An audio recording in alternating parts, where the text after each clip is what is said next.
Everybody, welcome back to the channel. The main event here. Take two on this video because the first recording got corrupted. So here we go again.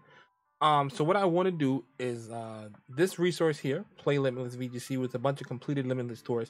I did choose 3 of them to go over because they had like the most competitors in them, to show some trends for Series 3 before the series starts, so you kind of know a little bit of what to prepare for.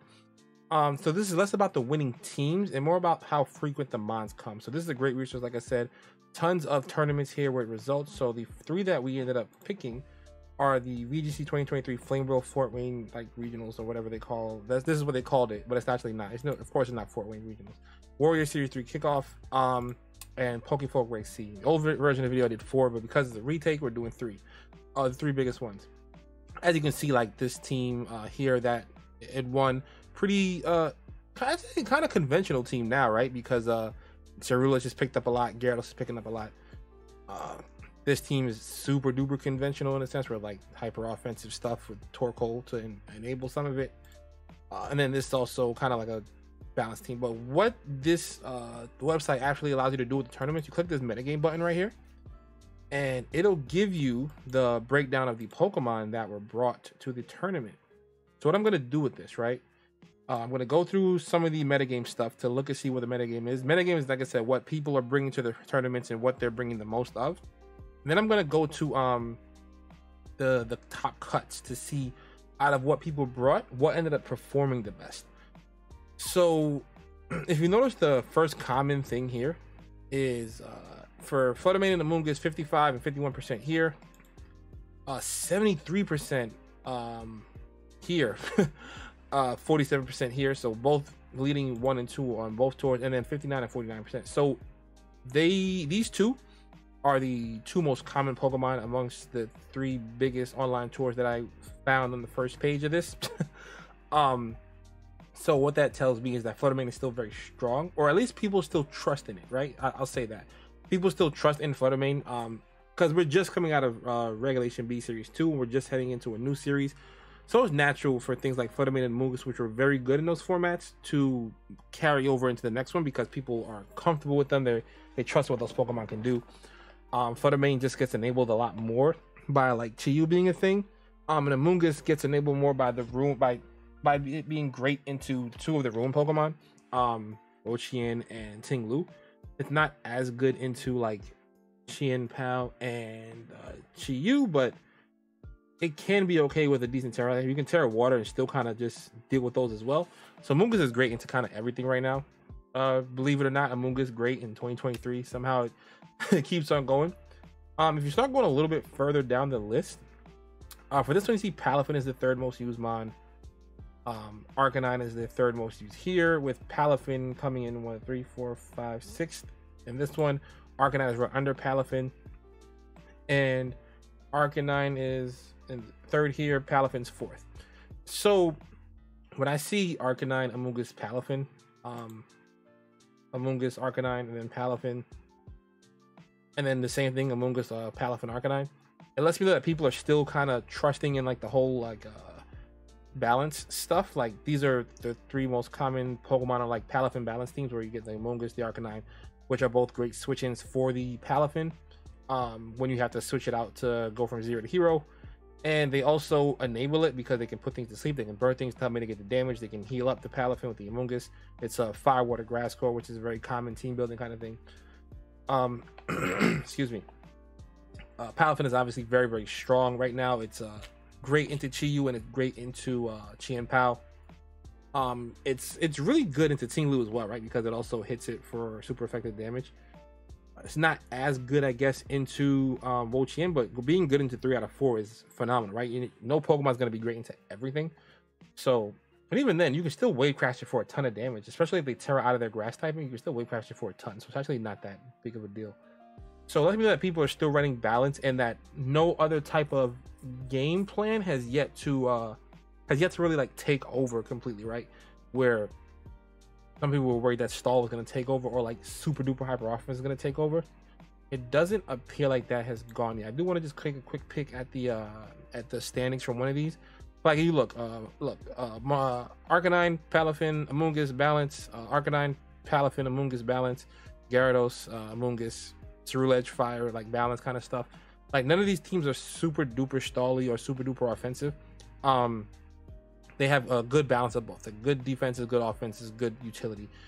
For all of these teams here, if you see that it's in these top 8, go back to the metagame. Just take a look at one more just to drive the point home. This team is a bit more offensive at the top, but like you look at the next team, it has a good balance of Arcanine, Palaf, and Amoonguss. So you can see where I'm kind of going with that, right? Like right now, balance is still a very trusted meta call for most players. And I think that's natural because the metagame is just developing. So I think people are going to go with what they trust, what they know, what they are comfortable with. So let's take a look at like the Ruin Pokemon. On this one, the first Ruin that pops up is Chien-Pao, and then Ting-Lu's right after. They're the two most common ones out of the top few. Chi-Yu comes a little bit later, and then Volcan is kind of bit down after a few other mons, which is a little bit surprising. Also, Ting-Lu and Chien-Pao.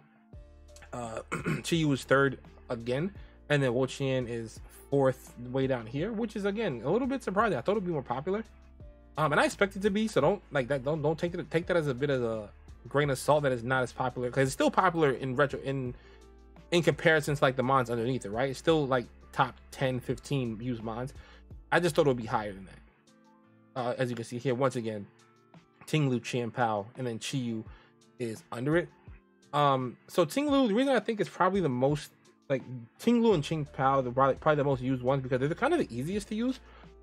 Ting-Lu, it stays in the field. It's really bulky defensively, decent special defense stat, but its ability makes its special defense even stronger.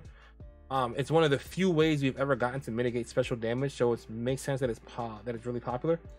It does pretty good damage, right? It gets Heavy Slam, Stomping Tantrum, obviously gets Fissure, which can kind of just win you a game automatically if you hit it. So it makes sense that it's really popular on the field. Chien-Pao is the easiest one to use. It's the fastest. Its ability enables itself. You give it a Focus Sash, it's fast, it hits really hard. So it can survive a hit, pick up a knockout, maybe pick up a second knockout if you're in a good position. So they're probably the easiest ones to use. Chi-Yu is kind of easy to use compared to like Volcan, in a sense where like Chi-Yu's base 100 speed, really good special defense, really high special attack, and it enables itself. I think because people are using items like Choice Scarf on it and you lock into something, it makes it a little bit less versatile than these two up here. And then again, because the base 100 speed stack still gets outsped by Chien-Pao, gets outsped, which has Sacred Sword a lot of times. It gets outsped by PokeMaineEvent, and it gets outsped by Bundle and Dragapult, which I see making a small resurgence in the upcoming weeks, in my opinion. So Chi-Yu is in a bit of a disadvantage matchup wise compared to the other ones. And then Volcan, I'm just really surprised it's low, because I guess people are just not into the slow style of play right now. They're, like I said, they rather the balance. But I do expect Volcan to pick up a lot as it starts to do well in other competitions. So what I want to do now is go from just the total stuff to the day 2s of each of these, or like the cuts. So before I click on what I want to do, so we have PokeMaineEvent, Amoonguss, Arcanine, Palafin, Dragonite, Chien-Pao. When we switch over to the bracket, this one actually seems to stay relatively even. I don't know if actually, yeah, the only thing that changes is Ting-Lu and Dragonite swap places. Yeah, that's the only difference. If you saw it, Ting-Lu and Dragonite just swap places. So the 1, 2, 3, 4, 5, 6, the top 8 mons are the same for this tour. But if you look at these ones, go to the combined, as where Chi-Yu was down here at 6th, it actually goes up to 3rd, which lets me know that Chi-Yu is having more success relative to the number of people that are bringing it than the other Pokemon. So like not as many people are bringing Chi-Yu, but more Chi-Yus are having success than people than the other Pokemon that people are bringing in higher numbers. So like you see that Chien-Pao was 1, 2, 3, 4th. It was above Chi-Yu, but Chi-Yu cut more often than Ting-Lu and Chien-Pao did.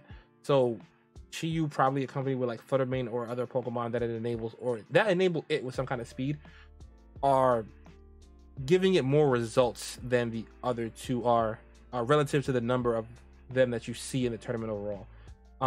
Same thing here, I think. So 1, 2, 3, 4, 5. Chi-Yu is 6th in the top 2 cuts, but Chi-Yu is 1, 2, 3, 4, 5, 6, 7, 8, 9. It's 9th in the amount of people who brought it, but in top cut, it moves up 3 spots to 6. So Chi-Yu is something to look out for. And yeah, you probably knew that, but I think this offers a different perspective where like people are probably not super duper confident in bringing Chi-Yu compared to the other ones because of how difficult it is. But the really good players who know their way around the Pokemon are bringing it and having a lot of success with it. So that is definitely something to watch out for. Outside of that, and if you actually just as a quick looking at it again, Wo-Chien is not anywhere to be found in this particular cut, except way down here. There's one Wo-Chien. Let me check the other ones. Oh man, one Wo-Chien. And again, two Wo-Chien. So that just tells me people just aren't used to playing it yet. I think again, it is a bit of a meticulous play style, so people just don't have the patience for it. I think Fluttermane Chi-Yu is just so hyper offensive, it just makes sense, especially because like it's hard to like if your opponent leads Fluttermane Chi-Yu and you lead like Wo-Chien, you're already on the back foot. You have to pop your terror switch on turn 1 just to make it out of the turn alive. So it kind of makes sense to me that that's something that's happening. And not to mention, Wo-Chien does have a bit of a hard time with Amoonguss.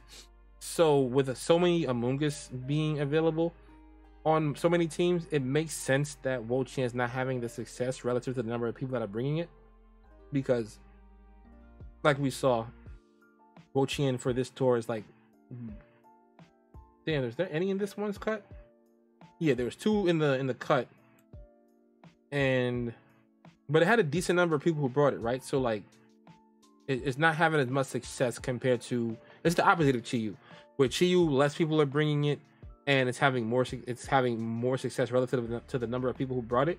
Wo-Chien's having the opposite, where it's having less success relative to the number of people who brought it. And I do think that's a direct result of one, it's being a little bit too passive compared to like the balanced teams and the balance and the hyper offense, whereas the balance and the hyper offense are taking more precedence than the stallies, the more slow style. So before we wrap up, I'll take a quick look at all the some of the teams that have been like top cutting the tournaments and getting the top 8 placements.